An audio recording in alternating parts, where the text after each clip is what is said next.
Muy buenas noches, mi nombre es William Ceballos, soy estudiante de segundo nivel de medicina paralelo A de histología y les voy a hablar acerca de un resumen de las estructuras que encontrábamos en la región apical. Teníamos que, conformaban tanto las microvellosidades, los estereocilios y los cilios.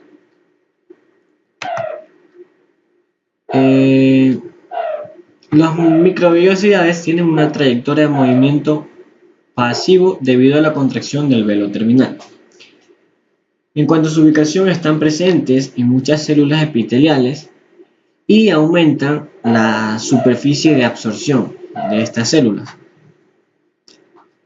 Los estereocilios, pues estos eran un poco considerablemente más largos y tienen un movimiento pasivo debido al flujo de líquido, ya sea en el sistema genital o por la vibración de la endolinfa en el oído interno. En cuanto a su ubicación, están distribuidos limitadamente. En el sistema masculino los encontramos en el epidídimo, en el segmento proximal del conducto deferente y van a hacer una función de absorción. En cuanto en el oído interno lo encontramos como mecanorreceptores. Los cilios a su vez se dividían en móviles, primarios y nodales. Los cilios móviles tienen un movimiento activo. Los encontramos comúnmente en epitelios que van a transportar proteínas, secreciones, cuerpos extraños, entre otros, y en los espermatozoides se encuentran en forma de flagelos. Los cilios primarios, estos no tienen un movimiento activo, pero sí tienen un movimiento tanto pasivo debido al flujo de líquido, como ven en la imagen. Los encontramos en casi todas las células del organismo y van a funcionar como una antena sensitiva, es decir, van a brindar o van a captar señales desde el espacio extracelular para llevarlos hacia el espacio intracelular. Y los cilios nodales, estos no tienen movimiento activo y se van a encontrar en el embrión en el proceso o periodo de gastrulación de la formación del disco bilaminar y son esenciales en lo que es la formación de tanto derecha o de formación asimétrica de los órganos internos, tanto derecha como izquierda. Ahora, teníamos como correlación clínica del tema de cilios lo que es la disinesia ciliar primaria. Para muchas enfermedades hereditarias, bajo la denominación de disinesia ciliar primaria o DCP, dice que afectan la función de los cilios, es decir, tenemos un síndrome de cilios inmóviles. La disinesia ciliar primaria constituye un grupo de enfermedades autosómicas recesivas que van a afectar a uno de cada 20.000 neonatos. Y como síntomas más sobresalientes de la DCP tenemos insuficiencia respiratoria crónica, así como bronquitis, sinusitis, otitis media, que es inflamación de la cavidad del oído medio, acompañada también de tos y asma. Estos trastornos son causados por la insuficiencia en la movilidad ciliar y en los varones que presenten disinesia ciliar primaria se dice que son estériles. Aquí podemos observar una imagen que los microtúbulos no poseen brazos de dineína, es decir, no podrán darse la movilidad ciliar y por eso se va a producir las enfermedades por los síntomas que acabé de nombrar. El tema anterior fueron las especializaciones de la región apical. Ahora vamos a entrar a las especializaciones de la región lateral. Dice que esta región está en estrecho contacto con las regiones laterales de células vecinas y se va a caracterizar por la presencia de moléculas de adhesión celular. Esta región, vista con el microscopio óptico, nos permite observar que unas barreras o barras que van a ser o van a representar sitios de adhesión epitelial entre célula a célula. Dichas barras o barreras forman una estructura alrededor de cada célula para mantenerlas unidas. Estas barras son comparadas con los anillos que separan los envases de bebidas enlatadas. Como componentes principales que constituyen una barrera y también una adhesión, una molécula de adhesión, tenemos los complejos de unión. Y existen tres tipos de uniones en la región lateral, que son las uniones ocluyentes, es la que podemos observar aquí, las uniones adherentes y las uniones comunicantes. Las uniones ocluyentes, estas permiten o le dan a la célula una barrera, una funcionalidad de barrera.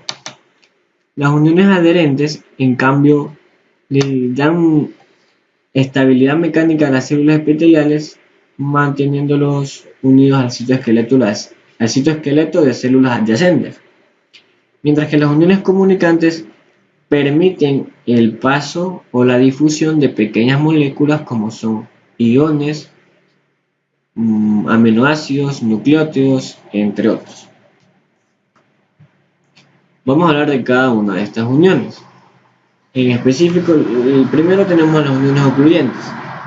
Estas representan el componente más apical de todo el complejo de uniones, es decir, es la unión que se encuentra más por arriba, como observamos en la imagen. Esta unión se va a crear por el sellado específico de las membranas plasmáticas de células adyacentes. En esta unión vamos a encontrar lo que son crestas y surcos, los cuales se van a organizar como una red de hebras de partículas anastomosadas, las cuales van a crear un sellado funcional en el espacio intracelular. Dichas hebras que podemos observar aquí están compuestas por filas de proteínas y existen tres proteínas principales ubicadas en la zónula ocludens o en las uniones ocluyentes, que son las ocludinas, las claudinas y las moléculas adhesivas. La ocludina, la que observamos aquí, estas mantienen la barrera entre las células contiguas como también entre la región apical y la región lateral. Las proteínas claudinas, las que observamos aquí en la parte inferior, forman la columna vertebral de cada hebra. Es importante porque además de ser la columna vertebral de cada hebra, va a formar conductos acuosos para el pasaje de pequeñas moléculas, mientras que las moléculas o proteínas adhesivas participan en la formación de uniones ocluyentes. Como correlación clínica de este tema tenemos los complejos de unión como dianas de agentes patógenos. Bueno, tenemos que para muchos virus, bacterias y parásitos la manera más fácil de vulnerar la protección que brindan las células epiteliales es destruir los complejos de unión, es decir, atacar las uniones ocluyentes, las uniones adherentes o uniones comunicantes. Un claro ejemplo de esto se da cuando el Helicobacter pylori, que reside en el estómago, se va a fijar en las paredes extracelulares de las proteínas presentes en la zónula ocludens, que ya dije, se fijan pueden ser ocludinas, en las claudinas, y lo que van a hacer es penetrar esta barrera de la mucosa del estómago y ya cuando esté en el interior va a derivar posteriormente lo que son úlceras o carcinomas gástricos. Dice que la permeabilidad de la zónula ocludens depende no solo de la cantidad y complejidad de hebras que se encuentren presentes en esta unión, sino también depende de la formación de conductos acuosos por parte de las proteínas claudinas, que como ya dije, estas son unas proteínas importantes presentes en la célula cludas. Luego tenemos las uniones adherentes. Estas uniones brindan adhesiones laterales entre células, vinculando proteínas al citoesqueleto de células adyacentes. Tenemos dos tipos de uniones adherentes. La sonula adherens, que va a actuar con los filamentos de actina, mientras que la mácula adherens, la otra zona, actúa con los filamentos intermedios. ¿Y cómo va a estar compuesta esta unión?